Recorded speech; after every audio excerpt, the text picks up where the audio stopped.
Thanks so much for staying with us on SABC News. Now, stock exchanges are financial markets where bonds, notes and shares are bought and sold at prices governed by the forces of demand and supply. The Johannesburg Stock Exchange is the most well-known exchange in South Africa with trillions of dollars in market capitalization. But there are new entrants to the stock exchange game. Today we'll be speaking to two of them to gain more insight into how they contribute towards the economy, how they deepen capital markets, and how ordinary South Africans can get involved. Ebrahim Ally, the Chief Financial Officer of Zar X, joins me now for more. Good afternoon. Thanks for joining us on SABC News. When people speak of stock exchanges, the first thing that comes to mind in South Africa is the Johannesburg Stock Exchange. Talk us through how an exchange like Zar X is different and what happens there. Good afternoon, Zenga, and to your listeners. Well, yes, the JSE has been the incumbent for the past 60 years, maybe even 100 years, depending on how you look at it. So Zar X is an exchange. We're born out of the fact that there needs to be competition in the capital market space. There needs to be an alternative means by which both companies and investors can access the capital market space. So as Zar X, we set about 2 years ago applying for a stock exchange license regulated by the Financial Markets Act, overseen by the Financial Services Board. And in doing that, we have now given South Africa and companies that wish to list and the public that wishes to invest, we've given them an option now to participate in those companies that would list on our exchange, as opposed to the JSE. How do you do that? So we go through a process, as all exchanges do, of encouraging companies that either wish to raise capital or wish to raise their profile by listing on the exchange. We go through a process of inviting brokers, as required by regulation, to broker the shares on our exchange. And we then invite the public to participate on those shares that trade on the Zar X environment. We lower the costs of having them participate. We give them access to our exchange via the technology that is available to us every day, such as your cell phone, and thereby encouraging the investor public at large to then participate on our exchange. You've spoken about the technology with the use of cell phones, and one of your selling points as Zar X is that you use disruptive financial technology. Talk us through what that is. So in a typical environment where you've got to either pick up the phone or go online to access your stockbroker in order to trade, in the Zar X environment, we, through the use of technology, offer many things for free. So you on your cell phone right now can log onto our website.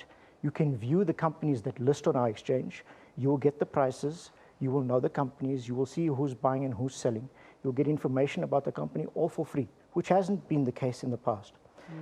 Secondly, through the use of our app, which is coming out shortly, you'll be able to actually trade those shares via your broker, but doing so in a manner that is easy, that is intuitive, just the way we use our cell phones every day. And so those are some of the ways that we're going to try and encourage financial inclusion and get the investing public out there to be able to participate in the shares that list on our exchange.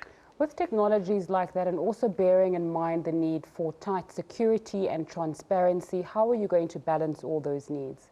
So one of the other differentiating factors about Zar X is that we are able to give each and every single one of those clients that want to trade on our exchange, we give them what we call a segregated account at our securities depository. What does that mean simply? It simply means that any share that you buy and cash arising from shares that you sell is held in your account at our depository, meaning that at any given point in time, we are able to look through on a transparent basis and see who has shares or who has cash available to buy. So in the dealing process, when you want to sell or you want to buy, we are able to tell that you have the necessary, either the qualifications, you have the cash, you have the script in order to be able to transact. And it is through that transparency that we can then ensure, and this is the next thing that makes Zar X different, we can ensure that your trade settles within 15 seconds. And that's never been done before in this country. Okay, one of your other mission statements on Zar X is the need to cooperate with other markets on the African continent. Talk us through how far you are with that and the way forward for you. Sure, Nzinga, we're in discussions with a number of other African exchanges. We share the technology, firstly, that those exchanges operate from. That will allow us in the future to be able to onboard shares that are listed on those exchanges or onto our exchange. also give our investors that are invested through our platform the ability to access those exchanges through the same technology, through the same platform, without maybe necessarily having to go through exchange control regulations, through the regulations of our exchange and the cooperative arrangements we have between the exchanges. This will allow us to access African capital markets for those companies that wish to do so, and allow the investing public to also access companies that are expanding or listing into Africa through our exchange. Ebrahim Ally, thank you very much for your time on the News at 1.